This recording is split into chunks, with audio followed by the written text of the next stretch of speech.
विवाह हुआ, विवाह के बाद सारी चीज़ें सही तरीके से चल रही थी। मतभेद हो रहे थे हम दोनों के बीच में, लेकिन कभी ये नहीं सोचा था कि मामला न्यायालय तक पहुँचेगा। और आज मुलाकात होती है तो सिर्फ़ तारीखों में। तारीखों में भी उन तारीखों में जहाँ पर बात आ जाती है मेंटेनेंस की। अगर बात करूँ सेक्शन 9 की, तो सेक्शन 9 में तो पत्नी आती ही नहीं है। तारीखों में आती है तो सिर्फ़ मेंटेनेंस की। ऐसी स्थिति आपके साथ भी हो रही होगी और गुस्सा भी होगा, पत्नी पर भी, सिस्टम पे भी, जहाँ पर बेवजह समय बर्बाद हो रहा है, वकीलों को फ़ीस मिल रही है और कभी पत्नी उपस्थित नहीं हो रही है, कभी जज साहब उपस्थित नहीं हैं, कभी वकील साहब उपस्थित नहीं हैं। ऐसी स्थिति शायद आपके साथ भी हो रही होगी। अब जब ऐसी स्थिति होती है तो बहुत सारे नेगेटिव थॉट हमारे दिमाग में आते हैं कि ये क्या हो रहा है मेरे साथ क्यों हुआ? बच्चों का इसमें क्या कसूर? इस तरह के बहुत सारे नेगेटिव विचार आ रहे होंगे।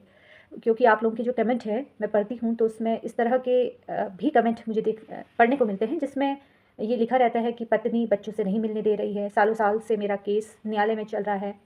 जब ये पढ़ती हूँ तो वाक़ई काफ़ी दुःख होता है, लेकिन मैं ऐसे में आपकी कोई मदद नहीं कर सकती हूँ, क्योंकि ये तो एक प्रक्रिया है जिसमें समय लगता ही है।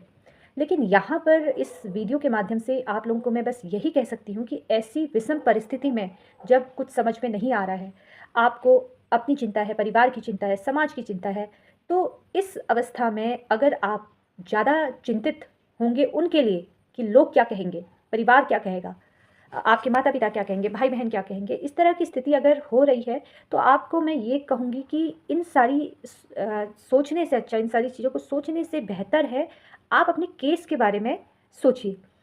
जब मैं अपने वीडियो पर देखती हूँ कुछ ऐसे कमेंट, जहाँ पर किसी व्यक्ति के बारे में कुछ ऐसे लोग भी हैं जिनके कमेंट मैं हमेशा पढ़ती हूँ, और अभी इस वीडियो को बनाने से पहले भी मैंने 2-3 लोगों के कमेंट पढ़े कि जो सिर्फ़ और सिर्फ़ उनका केस चल रहा है, लेकिन उनके दिमाग में सिर्फ़ नेगेटिव चीज़ें ही आती हैं।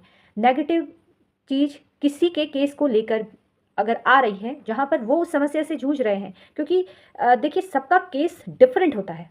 आपका केस अलग है और ऐसे लोगों का केस अलग है। लेकिन अपने केस के बारे में आप नेगेटिव विचार रख रहे हैं, दूसरों के केस के बारे में नेगेटिव विचार रख रहे हैं, तो नुकसान इससे सिर्फ़ आपका होगा, बाकी किसी का नहीं होगा। कहने का मेरा तात्पर्य है कि नेगेटिव विचार अपने दिमाग में ना लाएँ।